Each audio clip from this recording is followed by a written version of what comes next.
Let's go. নমস্কার সবাইকে, welcome to my channel YouTube and me. আজ আমি বানাবো এই গরমের জন্য খুব হালকা করে পাতলা করে মটনের ঝোল। তাহলে চলো দেখে নিই কীভাবে আমি আজকে বানাবো মটনের ঝোল। প্রথমে নিয়ে নিয়েছি আমি 500 গ্রাম মটন। আমি আগে থেকে প্রেসারে 4টে সিটি মেরে সেদ্ধ করে নিয়েছি। এখানে নিয়েছি হলুদ গুঁড়ো আর কিছুটা মটনের স্টু নিয়েছি, নুন, আদা রসুন কাঁচা লঙ্কা একসাথে পেস্ট করে নিয়েছি কাশ্মীরি রেড চিলি পাউডার, দুটো মাঝারি সাইজের পেঁয়াজ কুচি করে নিয়েছি দুটো আলু আর 3 টুকরো একটু বড় বড় করে টুকরো করে নিয়েছি পেঁপে, আর এখানে নিয়েছি দারচিনি, এলাচ, দুটো তেজপাতা। তো এরকম ভিডিও দেখতে হলে চটপট আমার চ্যানেলটা সাবস্ক্রাইব করে দাও। আমি প্রথমে কড়াইতে সর্ষের তেল গরম করে এর মধ্যে পেঁয়াজ কুচিটা দিয়ে দিয়েছি। পেঁয়াজ কুচিটা একটু হালকা ব্রাউন কালার করা অবধি আমি ভেজে নেব। আর এর মধ্যে দিয়ে দিলাম দারচিনি, এলাচ, ছোট এলাচ আমি 4টে নিয়েছি, 4-5টা নিয়েছি, আর নিয়েছি দুটো তেজপাতা। এখানে আমি এলাচটা একটু বেশি পরিমাণে বেশিই দিয়েছি, 5টা দিয়েছি, কারণ এলাচের একটা সুন্দর ফ্লেভার মাংসের মধ্যে হবে। তো এ দেখো আমি পেঁয়াজগুলো হালকা ব্রাউন কালার করে ভেজে নেব। তো আমার এরকম সুন্দর সুন্দর ভালো ভিডিও দেখতে হলে আমার চ্যানেলটা কিন্তু সাবস্ক্রাইব করে দিতে হবে।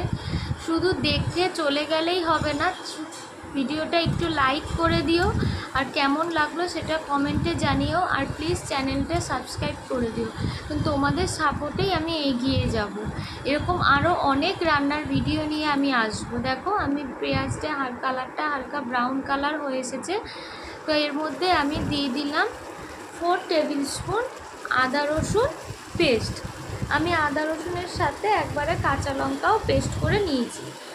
আমি এখানে 3টে কাঁচা লঙ্কা আদা রসুনের সাথে পেস্ট করেছি। তোমরা তোমাদের পরিমাণ মতন, ঝাল মতন, নিজেদের স্বাদ মতন এখানে কাঁচা লঙ্কাটা অ্যাড করবে। এর মধ্যে আমি দিয়ে দিলাম 1 টেবিল স্পুন হলুদ গুঁড়ো আর 1 টেবিল স্পুন নুন আর 1 tablespoon Kashmiri red chilli powder. এটাতে ঝাল হবে না, বাট কালারটা খুব সুন্দর হবে। এটা আমি পরিমাণে অল্পই দিয়েছি, তোমরা এখানে তোমাদের পরিমাণ মতন ইউজ করবে। সমস্ত মশলা আমি একসাথে দিয়ে আমি মশলাটা একটু কষিয়ে নেব। এখানে বলে রাখি, আমি কিন্তু এই মশলা কষানোর সময় কোনো জল অ্যাড করব না। আমি এখানে অ্যাড করব মটনটা সেদ্ধ করে রেখেছিলাম, সেই স্টুটা আমি এখানে অ্যাড করব। মটন স্টুটা দিয়ে আমি মশলাটা কষাবো, আমি জল দেব না, কারণ মটন স্টুটা দিলে মাংসের স্বাদটা খুব ভালো হবে। তো এর মধ্যে আমি দিয়ে দিলাম একটা টমেটো কুচি। তো মটন স্টুটা দিয়ে তোমরা কষাতে পারো, না চাইলে তোমরা জলও দিতে পারো, তোমরা তোমাদের ইচ্ছেতে জলও অ্যাড করতে পারো, তো অসুবিধা হবে না। বাট মটন স্টুটা দিলে একটু স্বাদটা ভালো হয়। দেখো মশলা থেকে অল্প অল্প তেল ছাড়তে শুরু করেছে। তো আমি এর মধ্যে দিয়ে দিয়েছি 1 টেবিল স্পুন চিনি। চিনিটা দিয়েছি মশলা কষানোর সময় যাতে কালারটা খুব সুন্দর আসে, কালারটা ভালো হওয়ার জন্য আমি এখানে চিনিটা অ্যাড করেছি। তোমরা যারা মিষ্টি খেতে পছন্দ করো না তারা এটা স্কিপ করে যেতে পারো। তো এর মধ্যে আমি দিলাম আগে থেকে ভেজে রাখা দুটো আলু আর বড় বড় 3 টুকরো করে রাখা সেই পেঁপে। এগুলো দিয়ে আমি 10 থেকে 15 মিনিট আমি ভালো করে মশলাটা কষিয়ে নেব। মশলা থেকে তেল ছেড়ে গেলে বুঝতে হবে আমার মশলা কষানো কমপ্লিট। দেখো আমার মশলা থেকে একদম তেল ছেড়ে গেছে। আমি মটন স্টুটা দিয়েই কিন্তু বারবার করে মশলাটা কষিয়েছি, আমি জল অ্যাড করিনি। তো এবার দেখো আমি এর মধ্যে সেদ্ধ করে রাখা মটনটা এবার আমি এর মধ্যে মিশিয়ে দেবো। এবার এই সব কিছু মশলা মটনের সাথে ভালোভাবে কষাতে দেব। 15 থেকে 20 মিনিট আমি মটনটা এভাবে কষিয়ে নেব।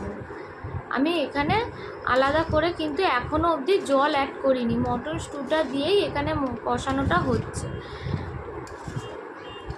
দেখো সমস্ত কিছু আমি 15 মিনিট মতন প্রায় আমি মাংসটাকে কষিয়ে নিয়েছি। আমি আগে থেকে মটনটা সেদ্ধ করে রেখেছি। তোমরা চাইলে আগে কাঁচা মটনটা আগে কষিয়ে নিয়ে তারপরে প্রেসারে সিটি দিতে পারো, বাট আমি আগে মটন স্টুটা দিয়ে যেহেতু রান্নাটা করতে চাইছিলাম, সেই জন্য আমি আগে থেকে মটনটা সেদ্ধ করে রেখে দিয়েছিলাম। দেখো আমার মটন কষানো থেকে একদম তেল ছেড়ে গেছে। তো এইবার আমি এখানে 2 কাপ জল অ্যাড করেছি। আমি 2 কাপ, বড় কাপে 2 কাপ আমি জল অ্যাড করেছি। এইবার আমি এটাকে 20 থেকে 25 মিনিটের জন্য আমি ঢাকা দিয়ে সেদ্ধ করতে রেখে দেবো। আমার আগে থেকে সেদ্ধই করা আছে মটনটা, খুব বেশি আমার সেদ্ধ করতে হবে না। 15 থেকে 20 মিনিট আমি ঢাকা দিয়ে রেখে দিয়েছি। আর দেখো আমার মটন ঝোল একদম রেডি। পেঁপে দিয়ে, আলু দিয়ে এরকম পাতলা ঝোল মটনের গরমের জন্য খুব ভালো। তোমরা চাইলে এখানে পেঁপে নাও দিতে পারো, বাট এটাতে স্বাদটা খুব ভালো হয়। একবার ট্রাই করে বাড়িতে অবশ্যই দেখো কিন্তু। আর ভিডিওটা কেমন লাগলো কমেন্টে কিন্তু জানিও। অবশ্যই বাড়িতে ট্রাই করো। পেঁপে দিয়ে, আলু দিয়ে গরমের জন্য মটনের পাতলা ঝোল। দেখো মটনটা কত সফট হয়েছে। তাহলে চলো ভিডিওটা এখানেই শেষ করছি। টাটা, বাই বাই, ভালো থেকো।